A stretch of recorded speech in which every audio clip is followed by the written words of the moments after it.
ধরেন বিয়ে বাড়িতে গেছে, বর কনে দুজনই পালায় চলে গেছে। এখন বিয়ে হবে কার সাথে? কিন্তু বিয়েতে গান বাজনা চলছে।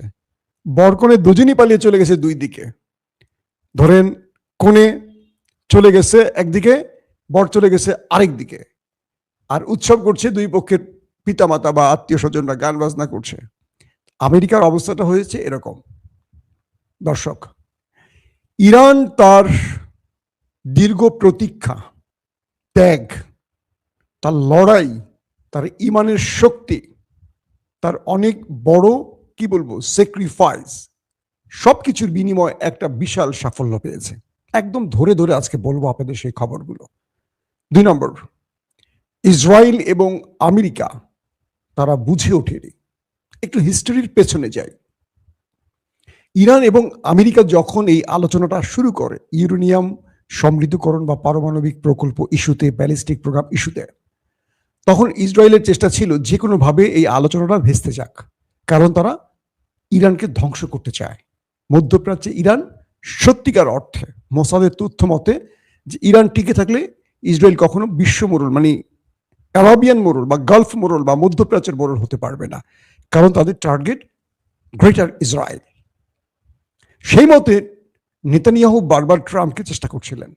বলা হচ্ছে ট্রাম্পের কোনো কচি কচি সুন্দরীর সাথে কোনো ভয়ঙ্কর ভিডিও মোসাদের হাতে ছিল। এটা মার্কিন গণমাধ্যম বলছে, আমি বলছি না। একটি তো মামলা চলছে, অ্যাবস্টিন ফাইল, জানেন, এক 13-14 বছরের মেয়ে ইস্যুতে। তো বলা হচ্ছে যে ট্রাম্প সাহেব ইসরায়েলের কাছে ধরা খেয়ে গেছেন, তার পূর্বের কোনো খারাপ ভিডিও ইসরায়েল বা কি বলে মোসাদের হাতে আছে, এটা দিয়ে তাকে ব্ল্যাকমেল করা হচ্ছে। যে কারণে তিনি আমেরিকার স্বার্থ বাদ দিয়ে ইসরায়েল ফার্স্ট নীতিতে চলা শুরু করেছেন। আমি বলছি না, এটি মার্কিন গণমাধ্যমের বিভিন্ন সূত্রের দাবি। তো যখন ইরান এবং ইসরায়েলের মধ্যে ওমানে বা বিভিন্ন রাষ্ট্রে আলোচনা চলছিল যুদ্ধের আগে, ইসরায়েল এই যুদ্ধটা শুরু করে দেয়। হঠাৎ করে আমেরিকাকে চাপে ফেলে যুদ্ধটা শুরু করে আমেরিকাকে নিয়ে। প্রথম দিনই আয়াতুল্লাহ আলী খামিনি সহ তাদের টপ কমান্ডার লিডাররা সব মারা যায়। এরপর ইরান পাগল হয়ে যায়, প্রতিশোধের আগুন তাদের হৃদয়ে জ্বলতে থাকে। তারা ব্যাপক অ্যাটাক শুরু করে গালফ কান্ট্রি এবং ইসরায়েলকে লক্ষ্য করে। গালফ কান্ট্রি মার্কিন ঘাঁটিগুলোকে এক রাতে মোটামুটি অর্ধেক লন্ডভন্ড করে ফেলে। এত ম্যাসিভ আকারে মিসাইল মারে ইরান। এরপর যুদ্ধ চলতে থাকে। ট্রাম্প সাহেবকে নেতানিয়াহু বলেছিলেন এইটা সর্বোচ্চ 2 দিন থেকে 6 দিন চলবে এই যুদ্ধটা। অর্থাৎ আমরা আয়াতুল্লাহ আলী খামিনি এবং টপ কয়েকজন কমান্ডারকে মেরে দিলে ইরানের মানুষ রাস্তায় নেমে যাবে, বিক্ষোভ করবে এবং রেজিম চেঞ্জ হয়ে যাবে। আমরা আমাদের পুতুল রাষ্ট্রপ্রধান বসিয়ে এই ইসলামী বিপ্লবী সরকারকে আমরা খতম করে দেব। তো মোসাদের এই তথ্যটি নেতানিয়াহু থেকে ডোনাল্ড ট্রাম্প এই বিষয়টি পেন্টাগনকে বোঝাবার চেষ্টা করেন, মানে তার সেনাবাহিনীকে বোঝাবার চেষ্টা করেন, কিন্তু সেনাবাহিনী এই মোসাদের তথ্যের সাথে একমত ছিল না। তারা বলছে যে, মার্কিন গোয়েন্দারা বলছে যে এটি সঠিক নয় তথ্য মিস্টার প্রেসিডেন্ট। অর্থাৎ ইসরায়েল আমাদের ফাঁদে ফেলতে চায়, আপনি ফাঁদে পড়বেন না। আমরা ইরানে গেলে ভাঙা শামুকে পা কেটে ফেলব, এখানে আমাদের জয়ের সম্ভাবনা খুবই ক্ষীণ। কিন্তু ট্রাম্প তার নিজের সেনাবাহিনী বা গোয়েন্দা বাহিনীর সিআইএর কোনো তথ্য শোনেন না, শোনেন ইসরায়েলের বক্তব্য। ক্লিয়ার? এই পর্যন্ত যুদ্ধটা শুরু হয়। তারপর মার্কিন গণমাধ্যমে ফুটে ওঠে যে মার্কিন সেনাবাহিনী ট্রাম্পকে যুদ্ধে নিষেধ করেছিলেন এবং ট্রাম্প প্রশাসন তাদের গুরুত্বপূর্ণ একজন ব্যক্তি অর্থাৎ সেনা প্রধানকে বরখাস্ত করেন, সঙ্গে আরো টপ জেনারেলদের বরখাস্ত করেন।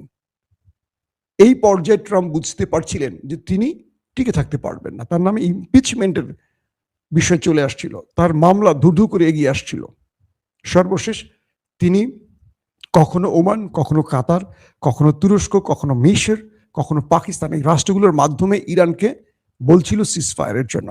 কখনো তিনি 48 ঘন্টার সময় চান, কখনো 5 দিনের সময় চান, কখনো 10 দিনের সময় চান। সর্বশেষ 10 দিন সময় চাইলে ইরান বলে কোনো যুদ্ধবিরতি হবে না। আমার যে 10টি শর্ত আছে, এই 10টি শর্ত মেনে তুমি যুদ্ধবিরতি করলে আমি রাজি আছি। ট্রাম্প জানেন যে 10টা মানলে তারা রাজনীতি থাকবে না, আগামী নির্বাচনে তিনি গোহারা হারবেন। এমনিতে তার জনপ্রিয়তা 30-এর নিচে চলে আসে, 30%-এর নিচে। তো ট্রাম্প কি করলেন, কালকে তিনি পাকিস্তানকে পুরোপুরি একটা সভ্যতা ধ্বংস করে ফেলবে, মানে পুরো ইরানকে ধ্বংস করে ফেলার জন্য নিউক্লিয়ার অ্যাটাকের হুমকি দিয়ে তিনি একটা লাস্ট স্টেটমেন্ট দেন, বলেন যে 1000 বছরের একটি সভ্যতা আজ রাতে ধ্বংস হয়ে যাবে, মানে ইরান ধ্বংস হয়ে যাবে। ইরানের কোটি জনগণ রাস্তায় নেমে আল্লাহু আকবার স্লোগান দেয়া শুরু করে, ভয় পায় না। ট্রাম্প দেখলেন এটা কেমন জাতি, আমার ভয়ে কি বাঘে মহিষে এক ঘাটে পানি খায়, আর ইরানকে এত মারলাম, 13 থেকে 14,000 স্থানে শুধু হিটই করলাম, বোম্বিং করলাম, ওরা ভয় পায় না। আমরা অভিযান চালালাম, ইরানের সেনাবাহিনী, ইরানের জনগণ যে যার মতো পারছে আমার পুরো এয়ারক্রাফটকে খতম করে সব ধ্বংস করে দিয়েছে, আমার সেনাবাহিনীকে পিটিয়ে আবার ওপারে পাঠিয়ে দিল। এই জাতিকে কোনোভাবে ট্রাম্প দমাতে পারছিল না। ফলশ্রুতিতে তিনি একটি ড্রাফট লিখলেন হোয়াইট হাউসে বসে তার সচিবকে দিয়ে, লিখে বললেন যে এই ড্রাফটটি দ্রুত পাকিস্তানের শাহবাজকে পাঠাও। ফোন দিয়ে শাহবাজের ঘুম ভাগালেন রাত তখন 2টো, বাংলাদেশ সময় 2টো, পাকিস্তান সময় বোধহয় 1টার মতো বাজে। ঘুম ভাঙিয়ে শাহবাজকে বললেন যে এই ড্রাফটটি তুমি দ্রুত পাঠাও, মানে তোমার টুইটারে পোস্ট করো, দ্রুত এই পোস্টটি তুমি করো, কারণ ইরান আমার কথা শুনছে না, আর আমার মার্কিন প্রশাসন, মার্কিন সিনেট, কংগ্রেস, মার্কিন এস্টাবলিশমেন্ট কেউ ইরানের নিউক্লিয়ার অ্যাটাকের পক্ষে না, কারণ এই অ্যাটাকটির মধ্য দিয়ে আমেরিকা শেষ হয়ে যাবে, ধ্বংস হয়ে যাবে। কি করার আছে এখন বলেন? এই পরিস্থিতিতে মিস্টার শাহবাজ শরীফ বলেন যে ওস্তাদ আপনার জন্য আমি কি করতে পারি বলেন, আমি সেইটাই করব আপনার জন্য। ফলশ্রুতিতে পাকিস্তান প্রেসিডেন্টকে যেই ড্রাফটটি আমেরিকা লিখে দেয়, সেই ড্রাফটটি সরাসরি ঘুম থেকে উঠে চোখ ডলে ডলে শাহবাজ শরীফ পোস্ট করেন।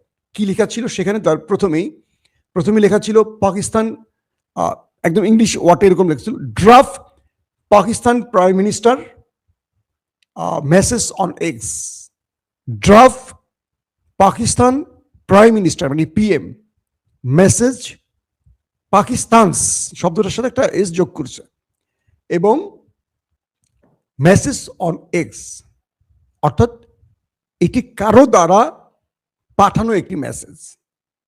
ট্রাম্প যখন এই মেসেজ দেখলেন আবার ফোন দিলেন, এই বেটা শাহবাজ তুই কি লেখাপড়া কিছু শিখোস নাই, আমি যে তোরে মেসেজ পাঠাচ্ছি রেখে জাতিকে বুঝাইতে হবে রে, তুই তোর মতো করে লিখবি। শাহবাজ আবারও লিখলেন সেই মেসেজটি, মানে শুধু জাস্ট শিরোনামটি ফেলে দিলেন, যে শব্দটি এই মাত্র বললাম এটি ফেলে দিয়ে সেটিকে রিটুইট করলেন। ইরানকে ফোন দিলেন যে ইরান তোমার সাথে ট্রাম্প কথা বলতে চায় বা তোমার সাথে আলোচনা করতে চায় যুদ্ধবিরতি প্রসঙ্গে। ইরানের সুপ্রিম কাউন্সিল তারা বলছে কোনো আলোচনা নেই, তাদেরকে নিউক্লিয়ার মারতে বলো, আমরা প্রস্তুত আছি। ইরান বলল পাকিস্তানকে সরাসরি যে আমরা আমাদের সবচেয়ে ভয়ঙ্কর মিসাইলগুলোকে আপলোড করে রেখেছি, গালফ কান্ট্রির একটি দেশও রক্ষা পাবে না। তাদের বিদ্যুৎ প্ল্যান, তেলের যে প্ল্যানগুলো আছে, তারপরে পানি শোধনাগার, ইসরায়েলের কোনো কিছু বাদ নেই, মার্কিন ঘাঁটির একটিও বাদ নেই। যদি ইরানের নিউক্লিয়ার অ্যাটাক হয়, ইরান তার গালফ কান্ট্রি মানে আরব যে দেশগুলো আছে ইসরায়েল সহ ইনক্লুডিং, পাশাপাশি ইরান থেকে আমেরিকার হোয়াইট হাউস বলি, পেন্টাগন বলি, লং ডিস্টেন্স মিসাইলগুলো পর্যন্ত আপলোড হয়েছে।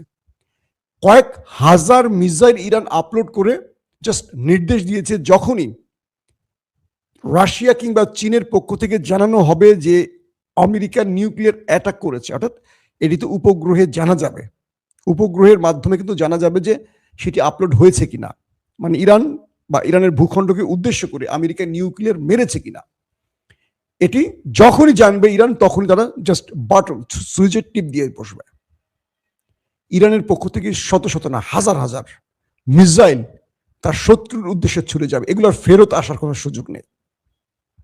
বলা হচ্ছে ইরানের পক্ষ থেকে যে 45,000-এর উপর মিসাইল তারা রেডি রেখেছিল শত্রুর বিরুদ্ধে মারার জন্য।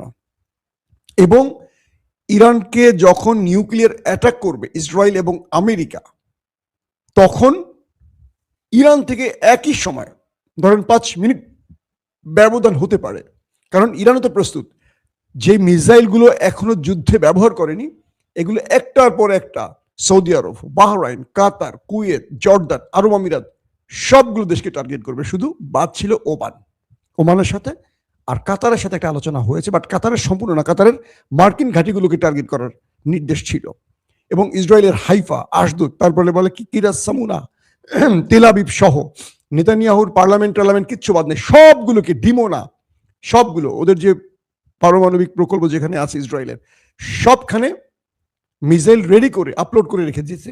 জাস্ট একটা সুইচ চাপ দিলে, কেউ যদি ভুলও চাপ দিত, পুরো মধ্যপ্রাচ্য শেষ। শুধু ইরান না, পুরো মধ্যপ্রাচ্য অন্ধকার হয়ে যেত। পৃথিবী থেকে তেল সমৃদ্ধ রাষ্ট্রগুলো, গ্যাস সমৃদ্ধ রাষ্ট্রগুলো হারিয়ে যেত। এই তথ্যটি ইরান দিল পাকিস্তানের প্রধানমন্ত্রী শাহবাজকে। শাহবাজ যে প্রস্তাব নিয়ে ইরানকে ফোন দিয়েছিল, ইরানের কাছ থেকে এই তথ্য শুনে শাহবাজের প্যান গেল ভিজে, হায় হায় আল্লাহ, কি ঘটনা। সঙ্গে সঙ্গে আবার ট্রাম্পকে সে ফোন ব্যাক করলো, মিস্টার ট্রাম্প, আপনার কোনো শর্ত মানতে ইরান রাজি না, বরং ইরান 10টা শর্ত আমাকে পকেটে ঢুকিয়ে দিয়েছে। বলছে এগুলো যদি আমি না মানি বা আপনি যদি নিউক্লিয়ার অ্যাটাক করেন, তাহলে ইরান এই কাজগুলো করবে। আপনি নিউক্লিয়ার মেরে ইরান ধ্বংস করবেন কি? ইরান নিজে মধ্যপ্রাচ্য পুরো ধ্বংস করে ফেলবে, মাটির সাথে মিশিয়ে ফেলবে। ট্রাম্প তার ইস্টাবলিশমেন্টের সাথে জরুরি বৈঠকে বসে গেলেন, সেনাবাহিনীর ঊর্ধ্বতন জেনারেলদের সাথে বসে গেলেন, প্রতিরক্ষা প্রধান পিট হেগসেটের সাথে বসে গেলেন। একদিকে মার্কিন পার্লামেন্টে সিনেটররা, কংগ্রেসম্যানরা তাকে অভিশংসনের জন্য বসে গেলেন। জেনারেলরা চাপ দিলেন, কোন প্রকার নিউক্লিয়ার অ্যাটাকে যাবেন না মিস্টার প্রেসিডেন্ট, আপনার ক্ষমতা আছে একটা বাটন চাপ দিতে, কিন্তু পৃথিবী অন্ধকার হয়ে যাবে। আপনি আপনার এই গোয়ার্তুমির জন্য পুরো আমেরিকাকে একা করে ফেলেছেন। ন্যাটো আমাদের পাশে নেই, ইউরোপীয় ইউনিয়ন আমাদের পাশে নেই, আরবরা থাকলে কি আর না থাকলে কি, আরবরা অর্ধেক আছে অর্ধেক নাই, এশিয়া আমাদের সাথে নেই, আফ্রিকা আমাদের সাথে নাই। কি করতে চান আপনি? মার্কিন এস্টাবলিশমেন্ট ব্যাপক চাপ দিল, ওয়ার্ল্ড এস্টাবলিশমেন্ট ট্রাম্পকে চেপে ধরলো। কি করতে চাও? ইরানের সাথে তুমি 40 দিনের যুদ্ধে কিছু করতে পারোনি, আর ইরান তার ঝুড়িতে কি তোমার জন্য কিছুই রাখি নাই? তুমি মার্কিন যুক্তরাষ্ট্র, তোমার বন্ধু ইসরায়েল, দুজনের ঘরে নিউক্লিয়ার আছে, ইরান কিটা জানে না? ইরানের পক্ষ থেকে নাকি আরেকটি বার্তা দেওয়া হয়েছিল পাকিস্তানকে, ইরান এই রাতেই নিউক্লিয়ার পরীক্ষা চালাবে। তার মানে কি, এরকম একটা তথ্য আসছে, যদি ইরান প্রকাশ্যে কথাটা বলছে না, কিছু সাংবাদিকরা এই কথাগুলো বলেছিলেন। পাকিস্তান এই সংবাদগুলো প্রচার করে আবার বন্ধ করে দিয়েছে এস্টাবলিশমেন্টের নির্দেশে। তো বলা হচ্ছে যে ইরান শুধু মিসাইল না, প্রথমেই তারা নিউক্লিয়ার পরীক্ষা চালাতো। নিউক্লিয়ার পরীক্ষা মানে কি? তার মানে ইরান তার নিউক্লিয়ারও সেট করেছিল ইসরায়েল বা গালফ কান্ট্রিকে টার্গেট করে। অবশেষে ট্রাম্প ইরানের 10টি শর্ত মানতে রাজি হয়ে গেছেন। এই 10টি শর্ত কি আমি আপনাদের ডিটেল বলে দিয়েছি আমার আগের ভিডিওতে, এখন বলবো না, প্রয়োজনে রাতের ভিডিওতে আরেকবার বলবো। এখন এই লড়াইয়ের মাধ্যমে কি হলো? যেমন ইরানের পররাষ্ট্রমন্ত্রী আব্বাস আরাকচি বলছেন, আমরা পাকিস্তানকে কৃতজ্ঞতা জানাই, তারা চেষ্টা করেছে। তবে আমরা এইটুকু বলতে চাই, আমাদের যে 10টি শর্ত আছে যুদ্ধবিরতির, এগুলো অক্ষরে অক্ষরে মানতে হবে। যদি না মানে আমরা আবার অ্যাটাক শুরু করে দেব। পাকিস্তান কি বলে, আমেরিকার সাথে আমাদের কোনো মানে কি দহরম মহরমের সুযোগ নেই। সুপ্রিম কাউন্সিল কি বলছে যে 10টি শর্ত মেনে নেওয়ার মাধ্যমেই যুদ্ধবিরতি বাস্তবায়িত হবে। ইরানের সুপ্রিম কাউন্সিল খুব পাওয়ারফুল, পররাষ্ট্রমন্ত্রী প্রেসিডেন্টের চেয়ে পাওয়ারফুল। তারা বলছেন ইরান জাতিকে ধন্যবাদ, তারা অনেক বড় ত্যাগ স্বীকার করেছেন, অনেক রক্ত গেছে, অনেক কমান্ডার, সর্বোচ্চ নেতা আলী খামেনির প্রাণ গেছে, তারপর আইআরজিসি, বিমান প্রধান, গোয়েন্দা প্রধান সহ যারা প্রাণ হারিয়েছে তাদের রুহের মাগফিরাত কামনা করে সুপ্রিম কাউন্সিল বলছে আমরা শত্রুকে সর্বোচ্চ মোকাবেলা করেছি এবং শত্রুকে পরাস্ত করেছি, অতএব এই বিজয় ইরানি জাতির বিজয়। দুর্দান্ত একটি বক্তব্য দিয়েছে। পাশাপাশি আমেরিকা এবং ইসরায়েলের খামেনির রেজিমকে ধাক্কা দিয়ে ফেলে দেওয়ার যে চেষ্টা, সেটি ব্যর্থ হয়েছে। এই লড়াইয়ের মাধ্যমে দুটো জিনিস স্পষ্ট হয়েছে। এক, মার্কিন যুক্তরাষ্ট্র এবং ইসরায়েল মিলে ইরানের খামেনির রেজিমকে শেষ করতে পারেনি। দুই, আগামীতে আমেরিকা কিংবা ইসরায়েল ইরানে অ্যাটাক করার আগে 14 বার চিন্তা করবে এটা কি জিনিস, এটা কেমন ভেমরুলের জাতি। ওরা 1000 বার চিন্তা করবে যে এটা ইরান, যাদের 1,40,00,000 লোক কালকে প্রস্তুত ছিল ওই শত্রুর সাথে লড়াই করার জন্য। বুঝতে পারছেন, প্রথমে 10 লক্ষ স্বেচ্ছাসেবী ফাইটার চেয়েছিল, যাদের ট্রেনিং শুরু করেছিল ইরান। 70 লক্ষ নামই লিখিয়েছে। যখনই আমেরিকা নিউক্লিয়ারের হুমকি দিয়েছে অ্যাটাকের, 1,40,00,000 নাম তালিকাভুক্ত হয়ে গেছে। বুঝতে পারছেন কেমন জাতি? বাংলাদেশিদের মতো না। এখনো আমরা জানি না আমরা বাংলাদেশি না বাঙালি জাতি। ওরে বাবা, আমাদের বাংলাদেশে এখন সাবেক আওয়ামী প্রেমীরা এখন টেলিভিশন টক শোতে খুব সুন্দর করে কথা বলেন। বিএনপি এদেরকে অনেক ভালোবাসে। আর বিএনপির যে 20 বছরের মিত্র তারা এখন শত্রু, আর বিএনপির যারা 20 বছরের শত্রু, বিএনপির শত্রু কারা 20 বছরের আওয়ামী লীগ, তারা এখন খুব ভালো হয়ে গেছে বিএনপির জন্য, বুঝছেন না? তো ইরান সেই মেসেজগুলো দিয়ে দিয়েছে শত্রুকে কি ভাষার জবাব দিতে হয়। আমেরিকা ট্রাম্প রাতে মনে হয় কয়েক গ্লাস পানি খেয়েছে, 8-10 গ্লাস তো মিনিমাম খাইছে, খেয়ে আল্লাহ অনেক বড় বিপদ থেকে বাঁচি। এখন ইরানের শর্তগুলো মানবে কিনা আপনাদের অনেক কমেন্ট ছিল। ইরানের শর্ত মানতে বাধ্য, কারণ ইরানের শর্ত না মানলে ইরান তো হারেনি এই লড়াইতে। আমেরিকা তার প্রস্তুতি নিয়ে কি আসবে, ইরানও তার ডবল প্রস্তুতি নেবে। এবং এই লড়াইতে রাশিয়া, চীন ইরানকে যেভাবে আগলে রেখেছে, কালকে যে জাতিসংঘের সাধারণ পরিষদের বৈঠক হয়েছে, বাহরাইনের যে খসড়া আলোচনাটি হয়েছে, সেখানে সঙ্গে সঙ্গে চীন রাশিয়া একসঙ্গে ভেটো দিয়ে বাতিল করে দিয়েছে। আমেরিকার পাতা সরা শুরু করে দিচ্ছে পিছন দিয়ে, বুঝছেন ইয়ানেরা। শাহবাজ এবং আসিম মনির তারা একটি খেলা দেখাতে গিয়েও বাট পাকিস্তানিদের কাছে হিরো হতে পারেনি। এর কারণ হলো তারা আমেরিকার গোলামি করেছেন, এটা স্পষ্ট হয়ে গেছে। এখন ইরান একটি রাষ্ট্র, এতগুলো গালফ কান্ট্রি, ইসরায়েল, আমেরিকা সবার সাথে একা খেলে যে বিজয়টি ছিনিয়ে এনেছে, বিশ্বাস করেন এটি মুসলিম ইতিহাসে একেবারে স্বর্ণাক্ষরে লেখা থাকবে। বাকি রাষ্ট্রগুলোকে মনে রাখতে হবে ভয় পেলেই পরাজয়, সাহস নিয়ে এগিয়ে আসলে আপনার বিজয়। ইরান যে ভয় পায়নি, অদম্য এরা, এত মানুষ প্রাণ হারালো, এত বড় বড় নেতারা, কমান্ডাররা, সুপ্রিম পজিশনের লোকরা প্রাণ হারালো, ইরান ভয় পায়নি। ইরান শক্তভাবে দাঁড়িয়ে থেকে এই লড়াইকে মুখোমুখি ছিল শত্রুর বিরুদ্ধে। কাল রাতে ইরানের মধ্যে ব্যাপক আকারে হিট হয়েছে, ব্যাপক মানে ভয়াবহ হিট করেছে দুটো দেশ। ইরানও পাল্টা হিট করেছে, ছাড়েনি।